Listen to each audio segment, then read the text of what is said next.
Blake stood in the doorway of what used to be our home, his face cold and distant, nothing like the man I married 3 years ago. He told me to pack my things and leave by morning. His uncle had died 6 weeks earlier, leaving him $12 million, and suddenly I was not good enough anymore. For 5 years, I had worked 16-hour days at the real estate development firm, missing weekends, canceling trips, studying market reports while Blake slept. I brought home the money that paid our mortgage, our cars, our life together. But his family never accepted me, never accepted us, and now with that inheritance, Blake had the power to finally do what they always wanted. That morning, in front of the moving crew he hired to remove my belongings, he said I had been nothing but a burden. His mother and two brothers stood behind him, smiling. Did I fight back, scream, or beg? No, I simply smiled, because I knew something they did not. I thought marriage meant partnership, building something together through the hard years. Then Blake's uncle passed away, and $12 million changed everything overnight. His family gathered around him like vultures, whispering about fresh starts and better choices. Within days, the man who promised forever told me I had 24 hours to disappear. I stayed calm while packing. They had no idea what was coming. My story will touch you. If you have ever been or felt judged just for being who you are, or know someone who went through this, you will identify and want to follow along because the ending is impactful. Subscribe to this channel and help give voice to stories that should no longer remain silent. My name is Marcus, and I spent most of my adult life proving I belonged in rooms where people like me were not welcome. At 34 years old, I was a senior acquisition specialist at Redstone Development Partners, one of the largest commercial real estate firms in Chicago. My job involved finding properties, negotiating deals, and closing contracts worth millions. I was good at what I did, but being good was never enough. Every morning when I walked into that office, I could feel the weight of judgment. My colleagues made comments about my voice being too soft, about the way I dressed, about how I organized my desk. During lunch breaks, they talked about sports and women, and when I stayed quiet, someone always asked why I was not participating. The company president once told me during a review that clients preferred working with someone more traditionally masculine. He said it like he was giving me career advice, like he was doing me a favor by pointing out my flaws. I met Blake at a charity event 5 years before everything fell apart. He worked in finance, managing investment portfolios for wealthy families. He was confident, charming, and when he approached me that evening, I felt seen for the first time in years. We talked for hours about everything except work. He told me about growing up in Connecticut, about his complicated relationship with his family, about wanting something real in a city full of fake connections. We started dating, and for a while, everything felt possible. Blake understood the pressure I faced at work. He listened when I came home exhausted from another day of proving myself. He encouraged me to keep pushing, to not let them break me. When we got married 3 years into our relationship, I believed we were building something permanent. His family did not attend the wedding. His mother sent a brief message saying she could not support our choices. His two brothers never responded to the invitation. But Blake said it did not matter, that we were creating our own family now. I believed him because I wanted to believe him.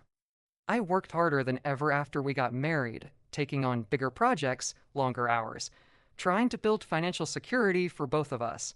I covered most of our expenses while Blake's career went through a rough period. I never complained. That is what partners do. They support each other through difficult times. At Redstone Development, the microaggressions continued. I was excluded from client dinners where major decisions were made. I watched less experienced colleagues get promoted while I stayed in the same position year after year. My supervisor, a man named Gerald, once told me that certain clients felt uncomfortable working with me. He did not explain why. He did not have to. We both knew what he meant. The weight of hiding parts of myself became exhausting.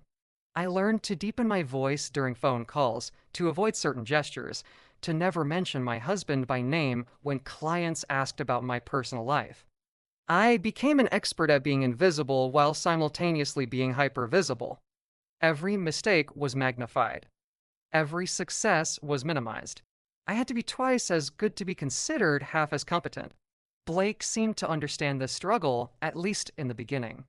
He would come home and find me staring at contracts, trying to find the perfect angle to close a deal, and he would remind me to take breaks. He would joke about my obsession with work, but there was love behind the teasing. Or at least I thought there was.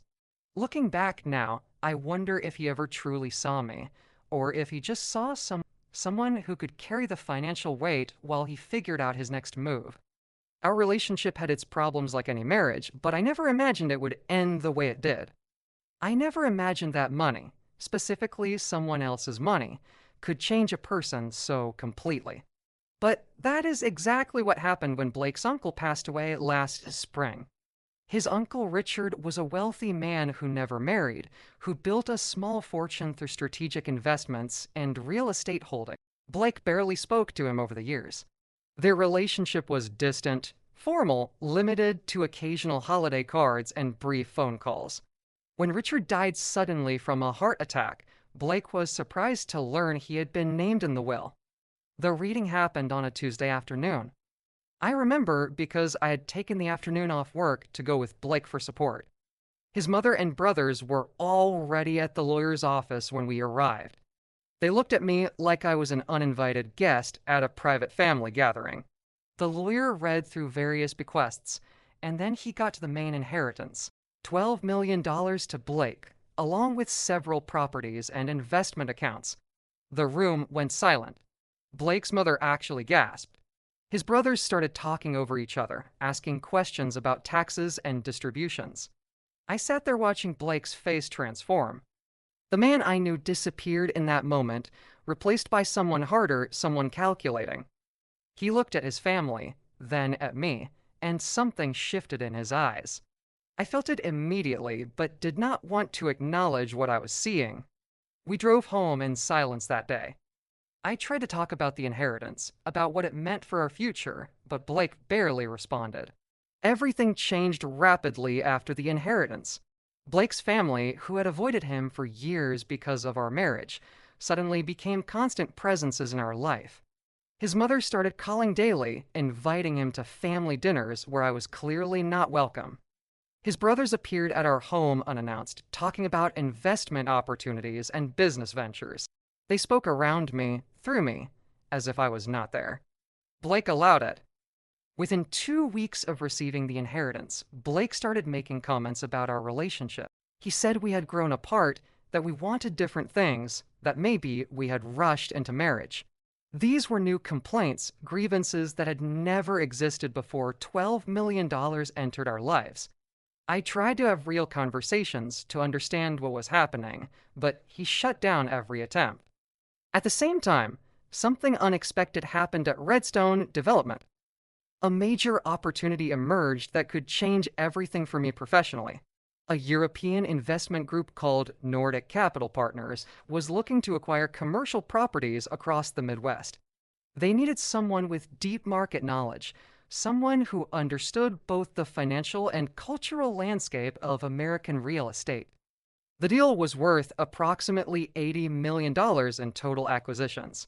My supervisor, Gerald, initially planned to assign the project to his favorite employee, a man named Trevor who had half my experience, but the right look, the right background, the right way of presenting himself to conservative clients. But Nordic Capital specifically requested me. They had reviewed profiles of everyone at Redstone Development, and they wanted someone with my track record. They had seen my previous work, my attention to detail, my ability to close complex deals. Gerald called me into his office looking uncomfortable. He told me about the Nordic Capital contract, then spent 10 minutes explaining why Trevor might be a better fit despite the client's request. He used words like team player and company representation. He suggested that I might feel overwhelmed by such a high-profile project. I sat there listening to him try to take this opportunity away from me using every coded phrase in the corporate discrimination handbook. I looked at Gerald and told him very simply that if Redstone Development refused to honor the client's specific request for me, I would be happy to discuss the situation with Nordic Capital directly. I would explain that the firm was preventing me from working on their account despite their explicit wishes. Gerald's face went red. He dismissed me from his office without another word. 2 hours later, I received an email officially assigning me to the Nordic Capital project. The news spread through the office quickly. I could feel the resentment building among my colleagues. Trevor started making comments about diversity hires and special treatment. Others whispered about me not being ready for such a major client. Someone left an anonymous note on my desk suggesting that Nordic Capital only chose me because European companies have different standards. The implication was clear. They thought I was too gay, too different, too wrong for American clients, but maybe acceptable for foreigners who did not know better. I ignored all of it and focused on the work.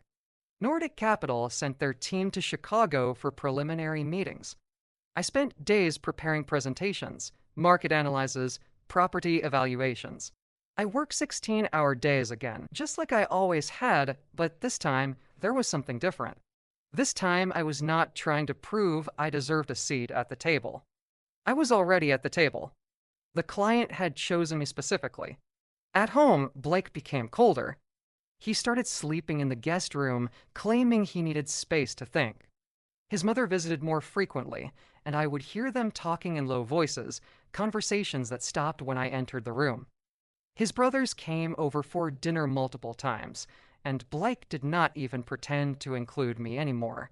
I ate alone while they gathered in the dining room discussing their plans for his inheritance money.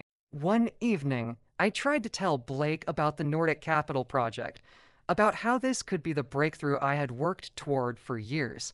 He barely looked up from his phone.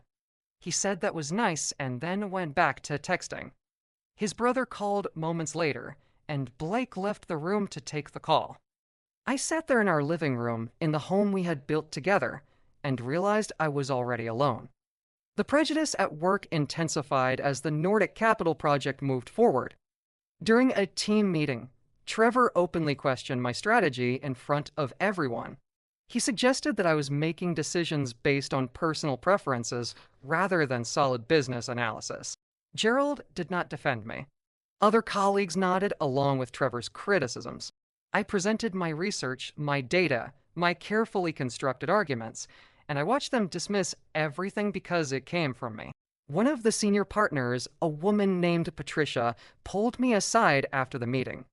She told me I needed to be more collaborative, more open to feedback. She said the team felt like I was not listening to their concerns.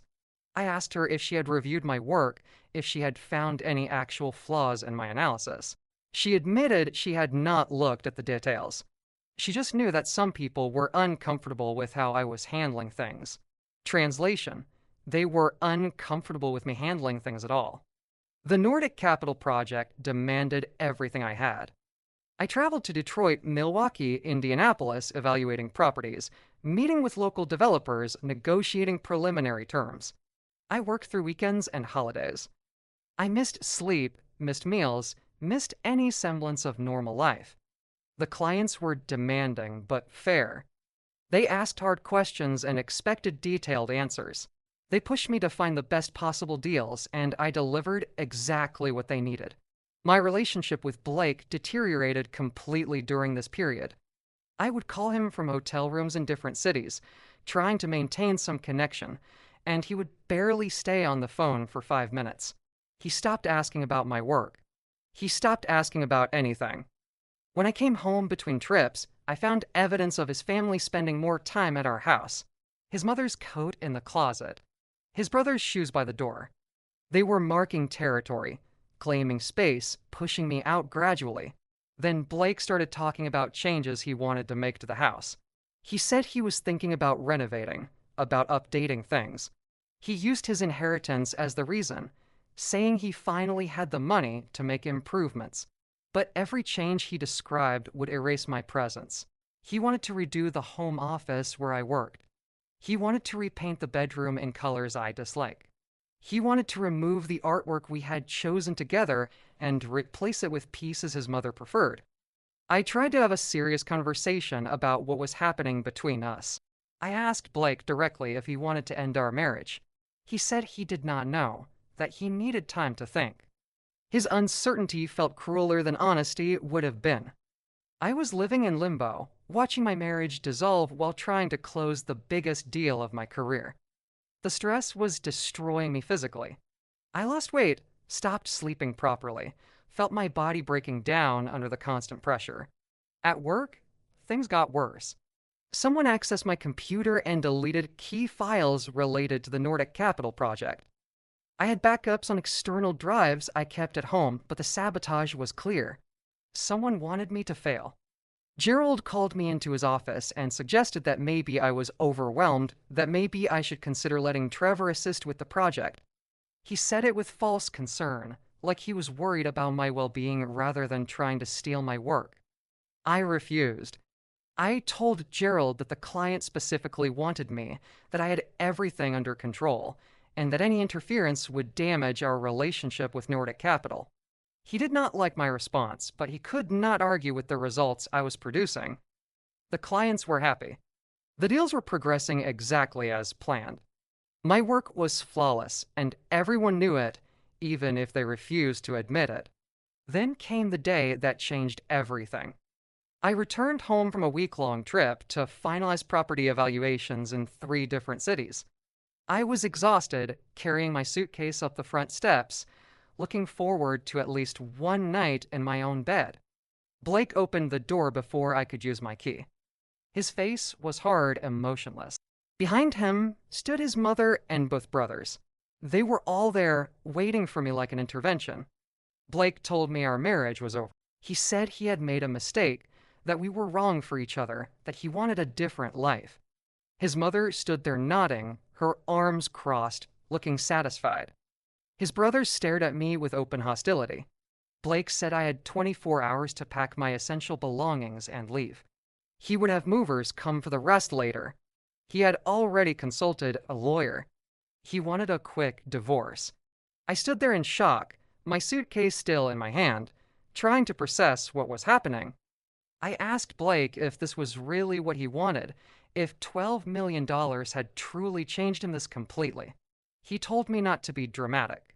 He said people grow apart, relationships end, and I needed to accept reality and move on. His mother added that it was for the best, that Blake deserved to be with someone more suitable. The next morning, a moving crew arrived. Blake supervised while I packed. He had removed my name from our joint bank account. He had changed the locks on our house. He had systematically erased me from our life together within hours of telling me to leave. I loaded boxes into a rental truck while his family watched. His mother made comments about how she could finally redecorate properly. His brothers joked about Blake's fresh start. At work, the timing could not have been worse. Nordic Capital was ready to finalize the contracts, but Gerald suddenly announced that Trevor would be joining the deal team. He said it was about showing depth, about demonstrating Redstone Development's full capabilities. Trevor immediately started trying to insert himself into client communications, taking credit for work he had not done. In one meeting, he actually presented my analysis as his own research. I confronted Trevor privately after that meeting. I told him that stealing my work would not end well for him. He laughed and said I should be grateful he was helping me, that clients would trust the deal more with him involved. He said that companies like Nordic Capital might request me initially, but they would ultimately prefer working with someone like him. Someone normal, he said. Someone professional. The words hung in the air between us, coded but clear. That evening, I sat alone in a small apartment I had rented in a hurry, surrounded by boxes, processing everything that had happened. My marriage had ended because $12 million convinced my husband that he could do better than me. My career was being sabotaged by colleagues who could not tolerate my success. I felt the weight of every microaggression, every dismissive comment, every closed door throughout my entire professional life. But then I remembered something Blake did not know. 2 years earlier, when we first got married, Blake had insisted on a prenuptial agreement. His family had pressured him, worried about protecting family assets if anything went wrong. I had agreed to the prenup because I loved him and wanted him to feel secure. But I had also hired my own lawyer, someone Blake's family knew nothing about, someone who ensured that Prenup protected me as much as it protected him. I called my lawyer the morning after Blake kicked me out. Her name is Jennifer, and she had been quietly watching my marriage from a legal perspective for 3 years. When I told her about the inheritance and Blake's decision to end our marriage, she went silent for a moment. Then she asked me a very specific question. Did Blake receive the $12 million before or after we were married? I told her it was after. We had been married for 3 years when his uncle died. Jennifer explained something Blake and his family had not considered in their rush to get rid of me. The prenup Blake insisted on actually classified any inheritance received during our marriage as marital property, subject to division. Blake's lawyer, whoever he hired in his hurry to divorce me, had apparently not reviewed the prenuptial agreement carefully. The language was very clear. Inheritances received during marriage were not protected under the prenup's separate property provisions. Illinois law supported this interpretation. I sat in my tiny apartment absorbing this information. Blake thought he could take his $12 million and walk away, leaving me with nothing. He thought his family's money and influence gave him power over me. He had not bothered to actually read the legal document he forced me to sign 3 years earlier. Jennifer said we could file for divorce first, establishing my claim to half of the inheritance, for Blake understood what was happening. But I told her to wait. I had other plans.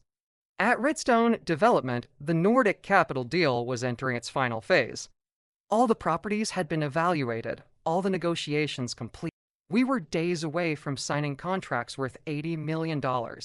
Trevor was still trying to claim credit, still inserting himself into communications. Gerald was enabling him, probably hoping to replace me entirely once the contracts were signed.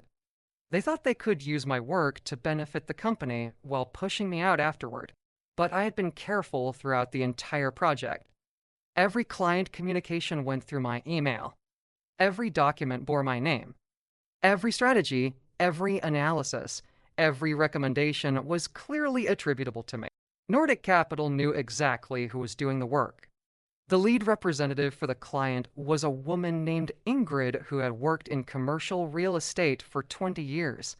She was sharp, experienced, and she did not tolerate nonsense. During a conference call to finalize details, Trevor tried to take over the conversation. He started explaining terms that I had already negotiated, presenting them as if they were his ideas. Ingrid interrupted him mid-sentence. She asked very directly who had been handling the property evaluations in Milwaukee. Trevor hesitated. I answered with specific details. Ingrid asked 3 more questions, each one technical, each one requiring deep knowledge of the work. Trevor could not answer any of them. I answered all 3 immediately. Ingrid thanked me and then addressed Gerald directly. She said Nordic Capital had requested me specifically for this project because of my expertise and track record. She said that if Redstone Development was trying to replace me at this late stage, Nordic Capital would need to reconsider the partnership. She made it clear that their $80 million investment was contingent on working with me, not with whoever Gerald wanted to promote for internal political reasons. The call ended and Gerald's office erupted. He screamed at Trevor for embarrassing the firm. He screamed at me for making him look bad in front of the client. I sat there calmly and reminded him that Ingrid had requested me from the beginning, that I had told him this would be a problem, and that the client's satisfaction should be the company's priority. Gerald had no response. He dismissed us both, his face red with anger and humiliation. 2 days later, Nordic Capital flew their entire executive team to Chicago for the contract signing. It was a major event held at a downtown hotel with press coverage and multiple executives from both companies. Redstone Development treated it like a celebration of the firm's success. Gerald gave a speech taking credit for the deal. Trevor stood nearby looking smug. I sat at a side table with the contracts, the only person who had actually done the work. When it came time to sign, Ingrid stood up and made an announcement. She said that Nordic Capital was extremely pleased with the partnership, but they wanted to make one modification to the arrangement. Instead of working through Redstone Development's general structure, they wanted to contract directly with me for ongoing property management and future acquisitions. They were offering me a separate consulting contract worth $15 million over 5 years with the possibility of extension. The room went completely silent. Gerald looked like he had been struck. Trevor's face drained of color.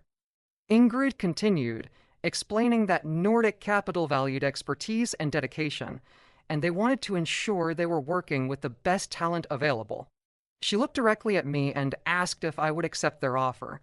I stood up, walked to where she was standing, and told her I would be honored to work with them. Redstone Development had no legal grounds to stop me. I had not signed a non-compete agreement, something Gerald had overlooked years ago when he thought I was not important enough to worry about. The Nordic Capital contract was mine.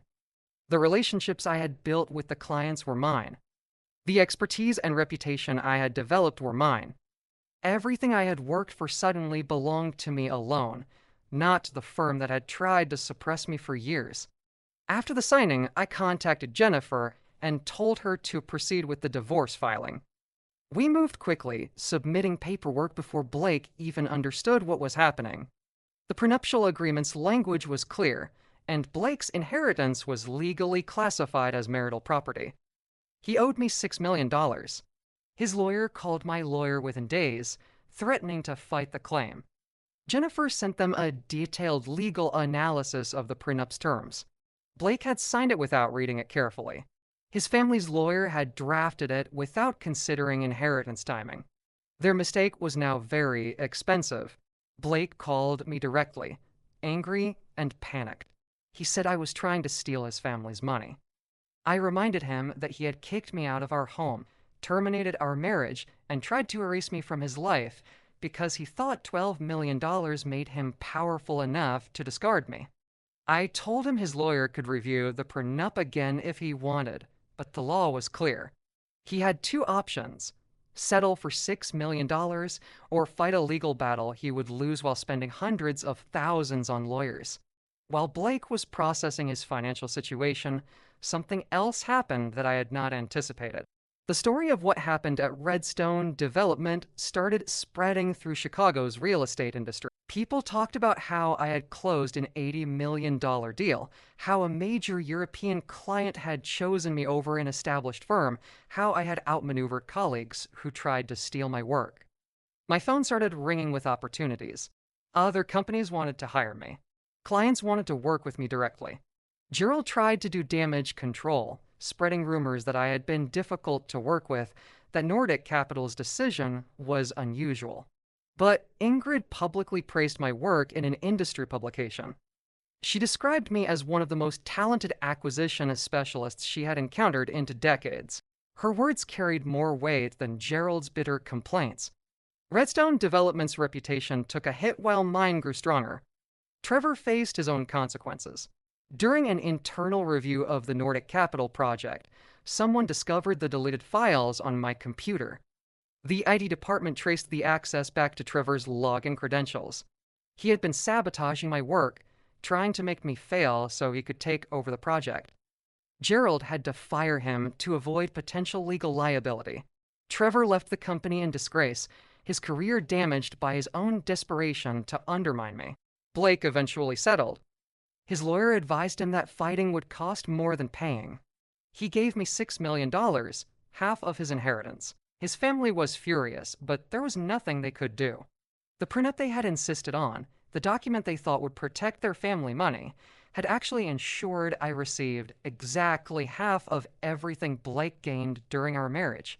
Blake's mother tried to call me, probably to insult me one final time, but I had already changed my number.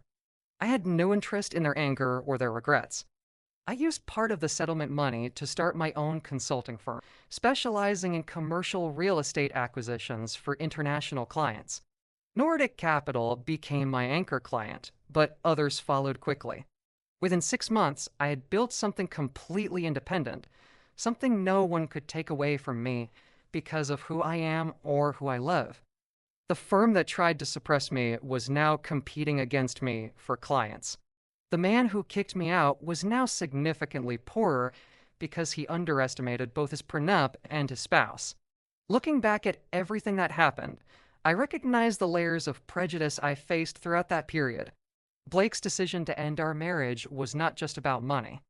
It was about his family finally having the resources to pressure him into choosing them over me. They had always seen me as unacceptable, as wrong, as something shameful that Blake needed to hide or eliminate. $12 million gave them the leverage to make him act on beliefs he had probably always held but kept hidden while he needed my financial support. At work, the prejudice was just as real but more subtle. My colleagues did not openly say they thought I was unfit for major clients. They used corporate language, talked about fit and representation and client comfort. They sabotaged my work, tried to steal my success, and attempted to erase my contributions. They could not imagine that someone like me could close an $80 million deal, so they created narratives where I was lucky, where the client was unusual, where anything except my actual talent explained my success. What I learned is that prejudice is expensive for the people who practice it. Blake lost $6 million because he did not bother to read the legal document he forced me to sign. His assumption that he held all the power, that I was disposable, cost him exactly half of everything he thought was securely his. Redstone Development lost an $80 million client relationship because they could not see past their biases. They trained me, watched me succeed despite their obstacles, and then lost me to a competitor who valued talent over appearance. I did not win by being loud or by fighting openly. I won by being meticulous, by protecting myself legally, by doing excellent work that spoke for itself. The prenup was my secret weapon because I had taken the time to read it, to understand it, to ensure it protected my interests even when Blake thought it only protected his. The Nordic Capital relationship was my professional weapon because I had built real expertise, real relationships, real value that transcended other people's prejudices. The best revenge was not anger or confrontation. It was simply being undeniably good at what I do, surrounding myself with people who recognized that quality, and walking away from everyone who could not. Blake is still wealthy, but he is $6 million poorer and knows he underestimated me completely. Gerald is still employed, but his reputation is damaged, and his best client works with me now. They thought they could discard me, and instead they launched me into something better than I had before. If my story inspired you, if you have ever felt diminished or know someone who has, subscribe to the channel and turn on notifications. Here, we share real stories of overcoming and resistance. And if you have your own story of triumph against prejudice, share it in the comments. Your experience can inspire someone going through a similar situation. Remember, your value is not defined by others' prejudice. Your talent is greater than any barrier they try to put in your way. And sometimes the best revenge is simply being who you are without apologizing. See you in the next story, which will be even more impactful.